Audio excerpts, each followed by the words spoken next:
Nós vamos até a China mais uma vez, vamos a Pequim, porque estamos em contato agora com o Marcelo Ninho, que é colunista do jornal o Globo, participa do quadro Pelo Mundo aqui da CBN, e a quem a gente tem a oportunidade de conversar nesse momento. Muito obrigado pela sua gentileza de nos atender no Jornal da CBN. Marcelo Ninho, bom dia. Boa noite aqui para mim, bom dia para você e a Cássia, e bom dia a todos os ouvintes, Milton. Bom dia, Marcelo. Marcelo, qual tem sido a estratégia do governo da China diante do ataque dos Estados Unidos à Venezuela e essa imposição sobre as reservas de petróleo? A estratégia, por enquanto, é saber o que vai acontecer, né? Está tudo muito incerto. A Venezuela era o principal aliado, fora Cuba, na América Latina, ou parceiro, né? Porque a China não gosta desse termo aliado. Então, o principal parceiro, país mais próximo na América Latina, é a Venezuela, era a Venezuela. Então, eles estão em compasso de espera, não só um parceiro ideológico, mas também um parceiro econômico, né? Porque a China investiu e emprestou bilhões nos últimos anos, nas últimas décadas. Então, a China está em compasso de espera. Por enquanto, houve uma dura condenação por parte do governo chinês e houve já um contato entre o governo chinês e o ministro do exterior da Venezuela, e agora a situação aqui é de espera, ou de espera urgente, como me disse aqui um diplomata, Milton. Agora, Marcelo, um enviado especial da China, o enviado especial da China para a América Latina, esteve em Caracas na véspera da deposição de Nicolás Maduro, conversou com o presidente da Venezuela. Qual foi o tema desse encontro? Muito interessante isso, né, Cássia? Porque foi o último gesto da China em compromisso oficial que o Nicolás Maduro teve antes de ser capturado pelas forças americanas. O enviado especial para a América Latina, Liu Shaoqi, teve com ele horas antes da deposição, ali à tarde, em Caracas, né? A captura foi de madrugada, e eles ficaram reunidos 3 horas. Não foi revelado exatamente o conteúdo dessa conversa. Obviamente, eles falaram sobre esse cerco americano, né, e sobre essa intimidação americana que já está acontecendo há semanas. Eles assinaram dezenas de acordos, né, e agora esses acordos ficam assim, suspensos, ninguém sabe se esses acordos vão ser cumpridos.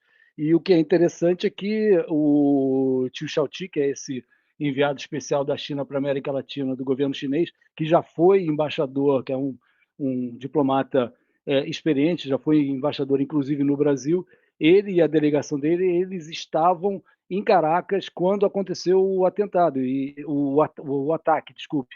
E eu apurei que eles se assustaram com as explosões. Existe uma incerteza se a China foi avisada sobre essa operação americana. Eu apurei que eles foram avisados, até porque o que aconteceu nesse momento dessa delegação chinesa estar presente lá em Caracas quando aconteceu o atentado, houve um déjà vu de uma operação americana em 1999, que os ouvintes mais antigos podem talvez lembrar, que foi durante a Guerra do Kosovo. Um ataque americano atingiu a embaixada chinesa em Belgrado, né, que era então capital da Iugoslávia, e que deixou 3 mortos, vários feridos. Então, existia esse temor de que esses chineses, essa delegação chinesa fosse atingida. Então, foi um gesto chinês, né, do governo chinês para o Maduro. Não foi um gesto para salvar o Maduro, até porque dificilmente a China faria algum gesto mais ousado de apoio militar, mas foi um último gesto antes do Nicolás Maduro ser capturado.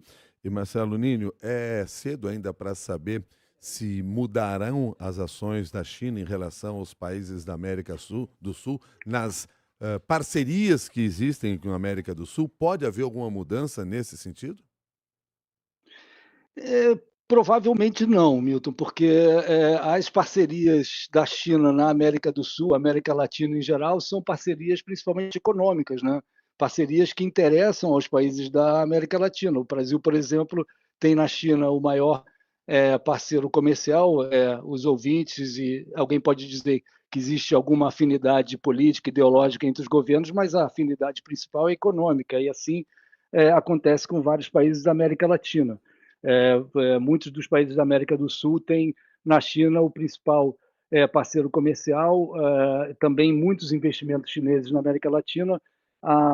Os Estados Unidos divulgaram recentemente uma nova estratégia de segurança nacional, que foi também reafirmando uma nova doutrina Monroe de dominação da América Latina, mas é difícil substituir. Os Estados Unidos anunciam ameaças, mas não anunciam o outro lado, ou seja, eles não vão substituir esses investimentos e a parceria comercial com a China. Então, o que é interessante também é que dias depois dos Estados Unidos divulgarem essa nova estratégia de segurança nacional, em que reafirmam o foco na América Latina, a China também divulgou o seu documento de estratégia em relação à América Latina, que fala não em ameaça, mas fala em investimento e aproximação em mais de 40 áreas e bilhões de investimentos. Então, esse é o contraste entre as estratégias, Milton.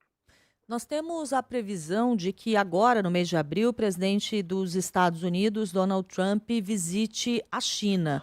Há alguma mudança prevista, alguma alteração do que deve ser discutido nesse encontro a partir do que aconteceu na Venezuela, ou por enquanto não tem isso no radar? Por enquanto, assim, depois desse ataque que muda também o cálculo chinês, como o cálculo de muitos outros países, esse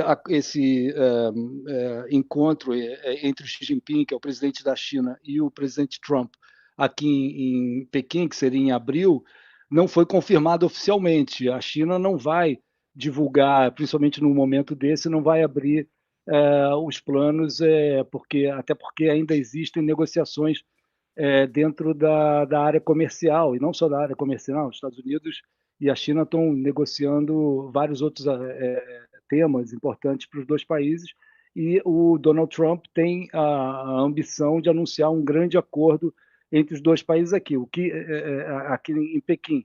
O que vai acontecer até abril depende muito do que os Estados Unidos vão fazer e também do que está acontecendo nessas negociações entre essas duas grandes potências, Estados Unidos e China. Marcelo Ninho, muda de alguma maneira a visão ou as intenções da China em relação a Taiwan, isso que está acontecendo aqui nas Américas? Essa é uma questão que sempre, cada vez que acontece algum abalo, né, geopolítico, se pensa em Taiwan, que é um dos principais interesses geopolíticos, se não o maior interesse geopolítico da China. Mas nesse caso específico, obviamente, a primeira reação da China vai dizer que não altera em nada, porque o Taiwan é um assunto interno da China. Então, não existe, digamos, uma alteração da ordem internacional, do direito internacional, porque Taiwan não faz parte de uma questão internacional para a China, é uma questão interna, e eles repetem isso sempre. Agora, é óbvio que causa alguma comoção interna, assim, uma grande potência como os Estados Unidos fazerem um ato desse, e aí cria-se essa expectativa, se é a grande garantia de Taiwan contra uma possível invasão, um ataque chinês, é a defesa dos Estados Unidos. Então, se os Estados Unidos se permitem fazer um ataque como esse em um outro país, será que eles também permitiriam um governo como o Trump, que, como se diz, é transacional, que faz trocas e faz negócios, ele permitiria e seria mais permissivo em relação a um ataque chinês? É isso que se discute hoje em dia. Agora, abertamente, a China não vai dizer que isso tem algum impacto sobre a questão de Taiwan, porque a retórica e a política chinesa é sempre de que Taiwan é um assunto interno da China. Os ataques dos Estados Unidos contra a Venezuela, a deposição de Nicolás Maduro, se tornaram um assunto frequente aqui no Brasil, por várias razões, entre elas o fato de a gente fazer fronteira com a Venezuela, estarmos perto do país. Como que é a percepção da população a respeito de um evento como esse na China? Você que está aí no país, as pessoas tomam conhecimento de algo do tipo pelo fato de a China ser um aliado da Venezuela, ou é algo que acaba passando ao largo das discussões para a maioria da população? Eu tomo conhecimento sim, Cássia, até porque a imprensa estatal aqui, né, a imprensa chinesa é dominada pelo Estado, mas eles têm divulgado isso, têm feito condenações muito fortes. Os chineses, em geral, sabem que a Venezuela é um dos principais aliados ou parceiros da China na América Latina, e existe essa incerteza. Assim, tem vários investimentos nos últimos anos, enquanto a Venezuela enfrentava sanções internacionais, sanções dos Estados Unidos, a China continua sendo um dos poucos países que investia na Venezuela, principalmente na área de energia, petróleo, mas também telecomunicações, com a gigante Huawei. Então, tem essa troca entre os dois países, tem muitas pessoas que têm algum interesse com empresas ou com estatais ligadas à China com atuação na Venezuela. Então, sim, existe um conhecimento sobre o que está acontecendo. Agora, é claro, não é um conhecimento generalizado, muitas das pessoas não se interessam por geopolítica, mas, em geral, as pessoas sabem o que está acontecendo e sabem que a importância da Venezuela para a China. A Venezuela, claro, um país socialista, Cuba, um país socialista, isso chama muito a atenção das pessoas aqui. Marcelo Ninho, muito obrigado pela gentileza de conversar conosco aqui no Jornal da CBN, trazendo essa sua análise, sua informação, seu conhecimento nessas questões. Muito obrigado, bom dia para você, até mais. Prazer, até a próxima, Milton. Muito obrigada. Marcelo, que é colunista do jornal O Globo, essa é uma excelente coluna que foi publicada ainda nessa semana, que você tem acesso lá pelo site da CBN, e também participa do quadro Pelo Mundo aqui da CBN, que você acessa também pelo site da CBN, nesse caso.